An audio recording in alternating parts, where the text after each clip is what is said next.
What's up, peeps? I've been wanting to do a more in-depth DIY for everybody, help bring everybody up to speed in case you wanted to do the experiments yourself and you didn't know where to begin. I'm going to hopefully be able to knock out a lot of the technical issues you might have when proceeding to do so. Here I have a basic diagram of the setup. I'll go into each component more in depth. Here I have a couple of my transformers, my high voltage transformer and my Variac transformer. I'm going to go into a little bit of detail about what a transformer actually does. So a wall outlet will produce typically 120 volts, and generally anything that plugs into the wall is going to use a different voltage, and that's where the transformers come in handy, is they will convert voltages and currents into different voltages and currents using coils of wires that are not actually connected to each other. And that's what I think is the neat part about them, is as you run a current through a set of wires, if it's an alternating current or it has an alternating component, the magnetic field will be enhanced, I guess, as the because there's a coil of wires, there will be more magnetic field lines in an area as the current passes through there.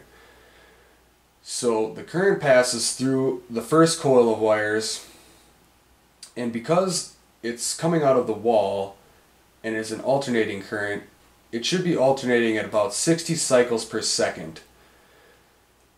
This alternating means that the current is flowing one way in the wires, then it flows back down the other way, then back again about 60 times a second, and that means that the magnetic fields are expanding and collapsing inside of the wires. And that expanding and collapsing actually induces another voltage and current that can flow in this opposite set of wires. And that output can be controlled by the number of turns on the first coil of wires and the number of turns on the second coil of wires. And so typically a transformer, this one that I'm describing here, has a primary and a secondary circuit. Going over the power supply, we have our surge protector here that's connected up to the wall outlet. We take the power cord from our Variac transformer and we connect it up to the wall through the surge protector. The Variac transformer is equipped with a knob that is attached to a brush that is touching a coil of wires on the inside of a transformer. As we talked about earlier, the number of turns of wire on the primary and secondary of a transformer will influence the level of voltage and current coming on the output of the transformer. So turning this knob will actually allow us to adjust that voltage freely. We then get that output voltage to the transformer through these outlets on the front of the Variac. And so this power cord leads up to the neon sign transformer, and the high voltage leads. Alright, I'm going to go into a little bit more about the high voltage transformer. And so we got to discuss how we're going to connect up to the high voltage through the Variac. And that is with the, of course, the typical power cord. I picked this up. It's a Husky cord, I guess. I got it from Home Depot or Lowe's or one of those other ones. I got 3 of them around me. And of course, at the other end of the cord, there was some pre-stripped wires for me. They actually stripped them up for me. There's 3 wires. Got my ground, my live, my neutral. I just looked that up. Here we have a side view of the high voltage transformer I'm using. I'm going to go ahead and zoom in on the 3 leads where we're going to connect up the 3 wires from our power cord that I just described. So on the power cord we have our ground wire that is green, our neutral wire that is white, and our live wire that is black, or in this case the line. So go ahead and connect up our line to our line, our white to our neutral, and our green to ground. And you would make sure that these bolts are nice and snug because you don't want anything flying apart on you. We want to be able to know how much power is actually coming out of our Variac transformer and going into the high voltage transformer. And in order to do that, we're going to be using a multimeter. I'm not going to describe too much about the multimeter. I will describe that it has two leads that we're basically going to be connecting up to the live wire and the neutral wire of our high voltage input. And then when we turn this on, as we crank up our Variac up and down, the amount of power or voltage being sent into the high voltage transformer will also be being sent into this multimeter as well, which this multimeter is kind of like a fly on the wall compared to the transformer really consuming power and doing a lot of work. The multimeter is really just kind of dipping its toes in there, seeing what's going on.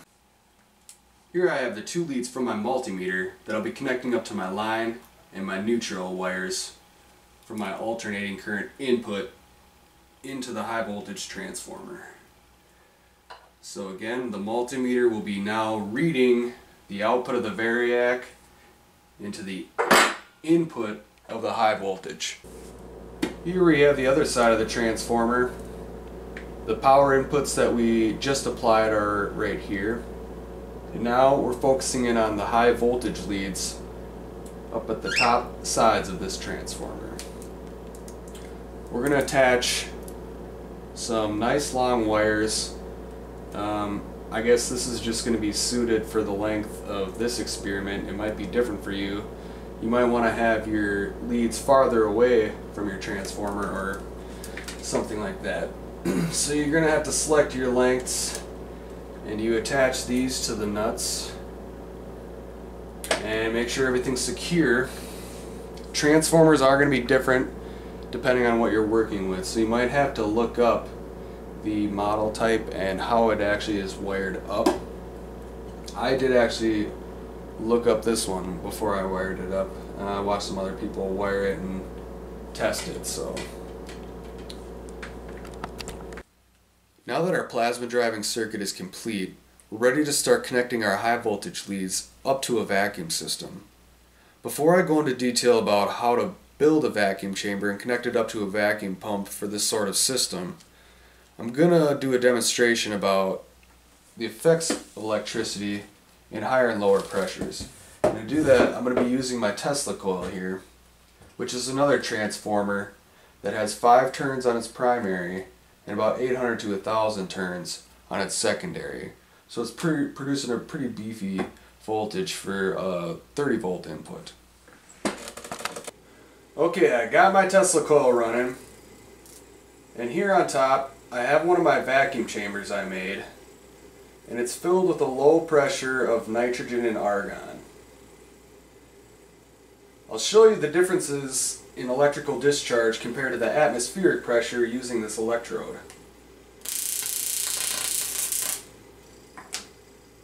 You can see that the lower pressure discharge is a lot larger and is diffuse. It's not even really producing an arc at all. In order to get those low pressures that we just saw inside of the chamber here, we have to have a vacuum. Here I have my vacuum pump that I purchased online at Amazon.com. When I was purchasing this vacuum pump, I was looking for a specific type of, I guess you could say vacuum, based on a video that I'll be linking in the description. This video is also about making plasma, so if you're interested, it's a huge recommendation that you watch it. This vacuum pump plugs into the wall, and when it's turned on, it will remove air out of these 3 holes, I guess you could call them, and they came with nice little twisty knobs that you can twist on and off, and you can attach hardware to. I was actually able to purchase nearly all of my hardware at Home Depot, Lowe's, and the other, for some reason I can't think of what the other one is, Menards. Apart from hoses and a few things like the vacuum gauge. But in this demonstration, all the hardware that you will need can be found at the hardware store. It's basically just plumbing and brass hardware. I believe that it came with a 3/16, a 1/4 inch, and a 3/8. And so when I was building my vacuum system, I basically went with the 1/4 inch and started attaching things at a 1/4 inch. A closer look at the three fittings I was just discussing. We have the 3/16 here, the 3/8 here, and the 1/4 inch here. These caps can be removed and they expose a male connecting piece. So to the 1/4 inch male connecting piece that's attached to the vacuum, I've attached a 1/4 inch female piece. Then in order to get this valve on here that I have at the end, I've attached a 1/4 inch nipple and then the valve. There are actually several ways that we can connect our vacuum pump up to our vacuum chamber. Here we have a 1/4 inch female that has a 1/4 inch barb on the other end of it, and attached to that 1/4 inch barb is a 1/4 inch piece of tubing. That 1/4 inch piece of tubing leads up to another 1/4 inch barb and another 1/4 inch thread. So in essence, it wouldn't be necessary to build the setup we just took a look at. You could actually attach this 1/4 inch female end directly up to your vacuum pump and attach this end to the vacuum chamber we're about to build. I was a pretty eager beaver when I was trying to build my vacuum chambers, and I'll say that the method I'm using is rather crude, and still to this day I consider it grueling and tedious, and I wish there was another way, but it's just how I do it, and nobody's here to show me another way. And so I'm going to show you a little bit how I do this. I will start off by saying I use something called JB Weld. You can pick this up at the hardware store. I go ahead and use the quick dry version.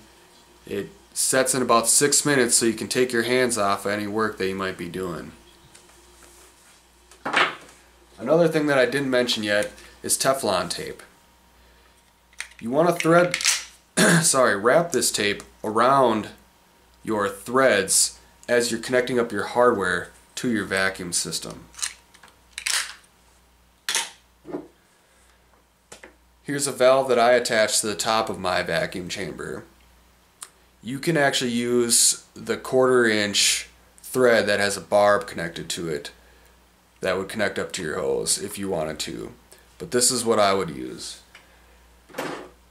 So I mix up the JB Weld epoxy and I attach some of it to the bottom of this valve here, and I go ahead and hold it up to the top of my wine bottle, and I basically sit there for 6 minutes like a statue, and it does go wrong sometimes, so word of caution, be ready to just sit there and hold it, and if you're an engineer, you might be able to make a way to set one of these up so you don't have to do that.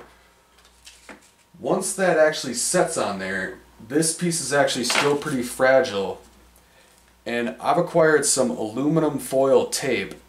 You could probably use aluminum foil, but I use this aluminum foil tape. I tear a piece off of there that's going to be long enough to actually wrap around the bottle here. I fold it in half and stick it to itself so that I'm exposing the non-sticky sides, and this is like a nice little film here. And I use this as sort of a cast, and I apply a bunch of JB Weld generously onto this aluminum tape, and then I wrap it around here so that it will brace the wine bottle to the valve here, or the connecting piece that you might be using in your case. Here we have the bottom of the wine bottle. In order to get this electrode, which is an iron nail, through the bottom of the bottle, we'll have to drill a hole with a set of ceramic drill bits that can be found at the hardware store.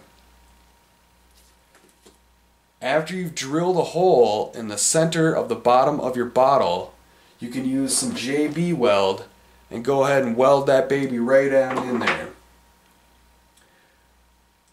The nail placement doesn't really affect the discharge too much. So with this iron nail, I have it about 1 centimeter inside of the chamber, and the rest of the nail is outside of the chamber. So now that we can remove air from a vacuum chamber, we're ready to start getting dirty and putting some sediment into the chamber that we're going to start doing some electrical discharge experiments on. This sand that I collected here was picked up from a parking lot outside, and I graded it up with the top of a cricket cage, and I guess I can't describe too much about the holes, but I will say that these holes are kind of big. I just didn't want any very large rocks in there, or large pebbles if you will. And I was able to get fine powder by beating my sand samples with a t-shirt into another bucket. And you want to put in, let's say if you have a cup of this sort of grittier sand, you want, you know, like 1/8 of a cup of fine powder. So you really don't want much fine powder in there.